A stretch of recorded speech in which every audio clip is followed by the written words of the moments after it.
학교 밖 여학생들의 후견인을 자처한 뒤 이들을 성폭행한 40대에게 징역 30년이 구형됐습니다. 여학생을 소개해주고 용돈을 받은 10대 남학생에게도 징역형이 구형됐습니다. 도내 한 신문사가 지자체에 아스팔트를 납품하고 있습니다. 취재 인맥을 활용한 영업이라고 하지만 경쟁업체들은 불공정을 주장하고 있습니다. 동해안 해수욕장이 오늘부터 순차적으로 문을 열고 다음 달까지 피서객을 맞습니다. 일부 마을 단위 해수욕장은 코로나19 확산을 우려해 개장을 포기했습니다. 강원도의회 인사청문위원회에서 과기부 차관 출신인 박영일 강원연구원장 후보자에 대한 부동산 투기와 논문 표절 의혹이 제기됐습니다.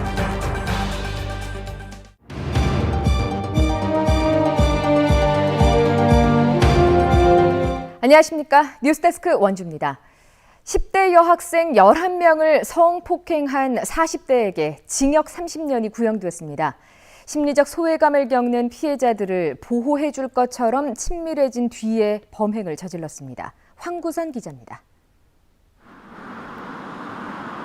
중고등학교에 다니는 여학생 11명을 성폭행한 43살 신모 씨에게 검찰이 징역 30년을 구형했습니다.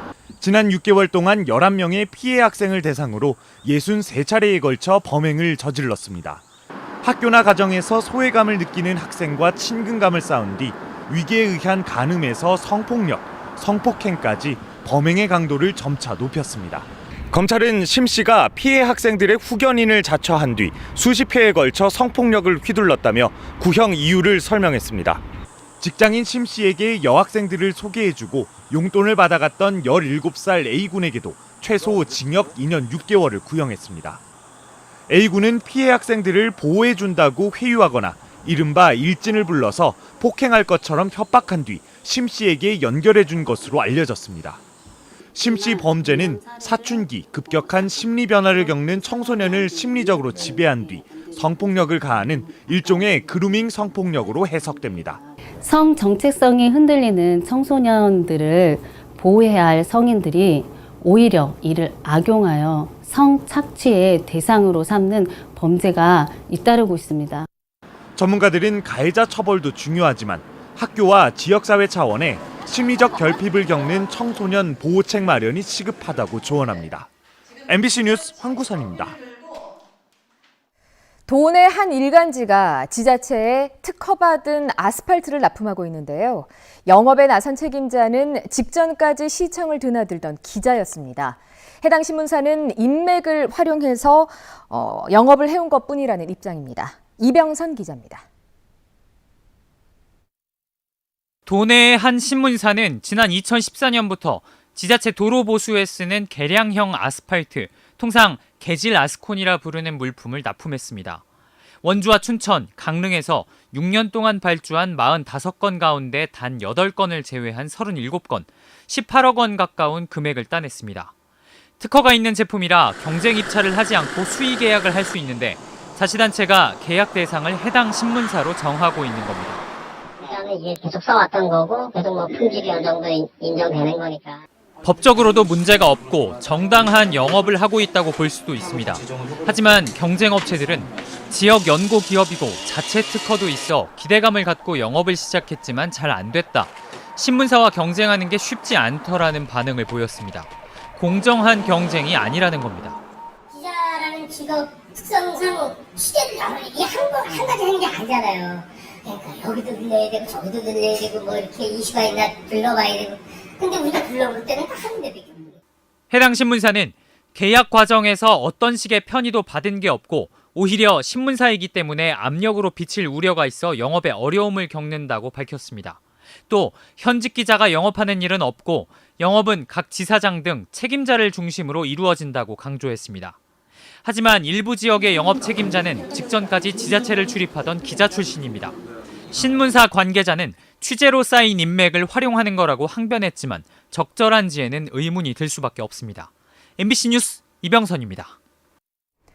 강원 동해안 해수욕장이 오늘부터 순차적으로 문을 엽니다. 지자체들은 코로나19 확산을 막기 위해 방역 대책을 마련하고 피서객 맞이에 나섰습니다. 배연환 기자입니다. 많은 비와 함께 파도가 들이치는 속초해수욕장. 궂은 날씨지만 아이들은 아랑곳하지 않고 물장구를 치고 파도를 맞으며 바다를 즐깁니다. 코로나 때문에 애들 학교도 안 가고 집에만 있어서 너무 답답했는데 여기 오니까 너무 시원하고 또 자연을 보니까 그동안의 스트레스가 다 날아가는 것 같아요. 너무 좋아요. 좋지 않은 날씨로 해수욕장을 찾는 발걸음이 크게 줄어들면서 백사장은 거의 텅 비어있는 형편입니다. 강원 동해안 지역은 호우특보 속에 비가 내리면서 해수욕장 개장 첫날 분위기도 제대로 내지 못하고 있습니다.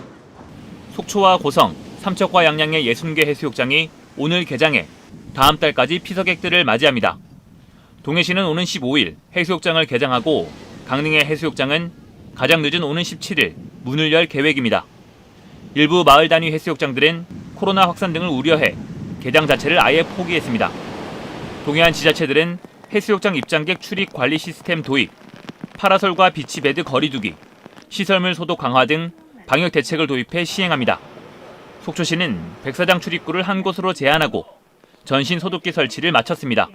올해 저희 속초 해수욕장은 기존의 노후된 행정지원센터와 샤워장 그리고 화장실을 새로 신축을 해서 저희 해수욕장을 찾는 피서객들에게 청결함과 깨끗함을 제공하였습니다.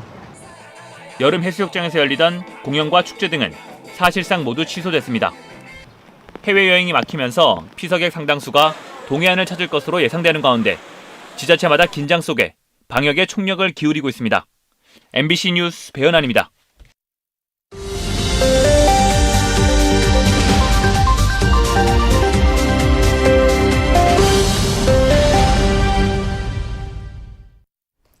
강원도의회가 과학기술정보통신부 차관 출신 박영일 강원연구원장 후보자에 대해 부동산 투기와 논문 표절 의혹을 제기했습니다.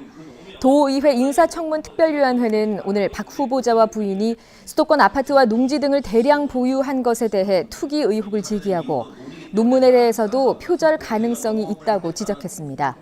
이에 대해 박 후보자는 부인이 명퇴금으로 임대 사업을 했을 뿐 부동산 투기가 아니고 논문 표절 의혹도 사실과 다르다고 답변했습니다. 인사청문특별위원회는 오는 13일 적격, 부적격 의견을 담은 경과 보고서를 채택할 예정입니다.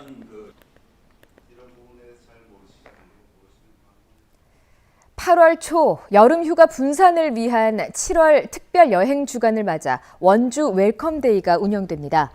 원주시는 지난 7일과 오늘 혁신도시에서 원주를 여행하세요 캠페인을 개최한 데 이어 12일 간현관광지, 13일 한국관광공사 앞에서 릴레이 캠페인을 진행합니다. 원주시는 관광지도와 여행 가이드 책자를 배부하고 문화관광 해설사와 함께 걷는 치악산 둘레길 프로그램 등을 홍보할 예정입니다. 코로나19에 따른 비대면 시대를 맞아 유치원 원아들을 대상으로 디지털 체험 프로그램이 운영됩니다. 원주 기후변화 홍보관은 오는 24일까지 원주적 유치원을 상대로 미디어를 활용한 꿈틀꿈틀 자연놀이를 시범적으로 운영합니다. 프로그램은 아이들끼리 서로 같은 물건을 만지지 않고 개별 활동할 수 있는 자연 놀이터로 집단 교육보다는 개별 디지털 프로그램을 확대할 계획입니다. 횡성군이 미국 뉴욕 브루클린 한인회와 우호 교류 협약을 체결했습니다. 이번 협약은 횡성을 방문한 뉴욕 태권도 협회장인 한인 회장을 통해 스포츠 도시 횡성을 알리고 장기적으로 횡성 한우를 비롯한 지역 농특산물 판매를 확대하는 데 협력하기로 했습니다. 횡성군은 지난해 미국과 베트남에 4억 5,900만 원 규모의 가공식품을 수출했고 농산품 등을 수출 확대하고 있습니다. 원주 문막농협이 내일부터 이틀 동안 문막체육공원 둔치에서 옥수수와 원주쌀 토토미 드라이브 스루 판매 행사를 엽니다. 코로나19 확산 방지를 위해서 차량에 탑승한 상태로 판매가 진행되며 방문객에게는 찐 옥수수가 무료로 제공되고 옥수수 구매자에게는 토토미 1kg이 사은품으로 증정됩니다. 주말 판매 행사가 끝나도 온라인을 통해서 이달 24일까지 옥수수와 토토미를 살 수 있습니다. 원주에 이어 강릉에서도 서민들의 임차 보증금을 횡령한 임대업체 회장과 대표가 구속 기소됐습니다. 이들은 2011년 1월부터 지난해 8월까지 임차 보증금 61억 4,300만 원을 662번에 걸쳐서 자신의 건설 시행사인 3개 회사의 투자금이나 생활비로 횡령한 혐의를 받고 있습니다. 또 2018년 3월 이후에는 보증금 반환 의사나 능력이 없는데도 피해자 168명으로부터 임차 보증금 30억 4,500만 원을 받아 편취한 혐의도 받고 있습니다. 이들이 소유한 아파트는 국민주택기금을 지원받아 건설한 공공건설 임대주택으로 가구당 임차 보증금이 5천만 원에서 7천만 원 수준이었습니다. 코로나19 감염 우려로 여름방학 동안 자녀와 부모가 함께 참여하는 요리교실이 온라인으로 진행됩니다. 남원주 건강생활지원센터는 오는 29일과 30일 이틀 동안 초중고등학교 학생과 부모 20팀을 대상으로 오후 2시부터 1시간씩 실시간 영상 프로그램으로 요리교실을 진행합니다. 오는 20일부터 22일까지 전화로 선착순 접수하며 요리 재료는 무료로 제공됩니다. 올림픽 상징 조형물 공모 사업과 관련해 공무상 비밀 누설 혐의로 징역형의 집행유예를 선고받았던 강릉시 전 간부 공무원이 대법원에서도 원심과 같은 형을 선고받았습니다.